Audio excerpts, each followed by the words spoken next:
For 6 years, I was Ava Brown's boyfriend and her assistant. I was with her from the day she had nothing to her name to the moment she became a star. But on the night she won her 5th award, she stood on stage and announced her engagement to another man. "I owe all of my success to Cody's support," she declared, a spotlight haloing her. "He is the love of my life." Her eyes, deliberately or not, flickered to where I stood in the corner of the crowd, a silent warning in their depths. I walked out of the auditorium and dialed my family's number. "Dad," I said, my voice steady, "I was wrong. Go ahead and find me a match for an arranged marriage." My father's joy was palpable. "Forget the marriage. Your mother and I are just waiting for you to take over. Son, when are you coming home to run Vance Corporation?" A roar erupted from the auditorium behind me, punctuated by ecstatic screams of "They kissed. My ship has sailed." I smiled faintly. "Soon. I should be home the day after tomorrow." "One?" My father was stunned by my reply. Every time he'd tried to persuade me to come home and inherit the business, I'd shut him down, insisting that Ava was on the verge of greatness and my patience would soon pay off. Well, she'd found her greatness. I, however, hadn't been paid at all. Just as I hung up, Ava emerged from a side exit, clinging to Cody as they slipped away from the throng of people. She saw me looking at my phone and frowned, walking over.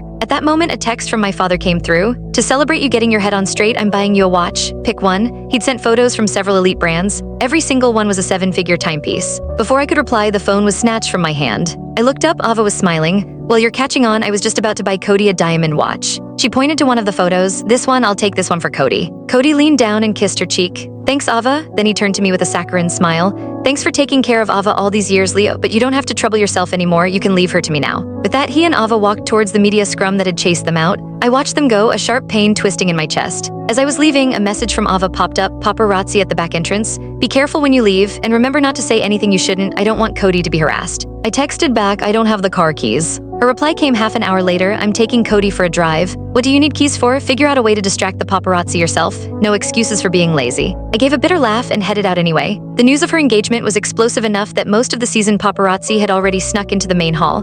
Only a few inexperienced stragglers were left waiting outside. I tried to slip away unnoticed. The day had left me emotionally and physically exhausted. In my haste, I misstepped and twisted my ankle, forcing me to limp a long way before I felt safe enough to call a car. At 2 in the morning, the incessant ringing of the doorbell woke me. I looked through the peephole to see a drunken Ava swaying on my doorstep. The moment I opened the door, she fell into my arms, murmuring, "Honey, I'm a little hungry. Can you make me some of that soothing chicken broth?" In the past, whenever she had a late night of schmoozing, I'd make her a pot of broth, worried about her stomach. This time, I just pushed her away, my face a blank mask. "I'm tired, order something." Her drunken haze seemed to clear a little, her expression soured. "Leo Vance, have I been too nice to you? I told you beforehand this was a publicity stunt. I told you to stay calm and wait for my explanation, and now you're throwing a tantrum." I met her gaze evenly, then explain. Her face flushed. After a few seconds of silence, she suddenly swept everything off the coffee table with a furious roar. "Why are you doing this? Why now? We agreed from the start. We said we'd focus on our careers, and once I was successful, we'd get married. I just won a major award, but I'm still a long way from the top. Being with Cody is for the buzz, for the exposure." Click the link on the homepage to watch the full follow-up for free.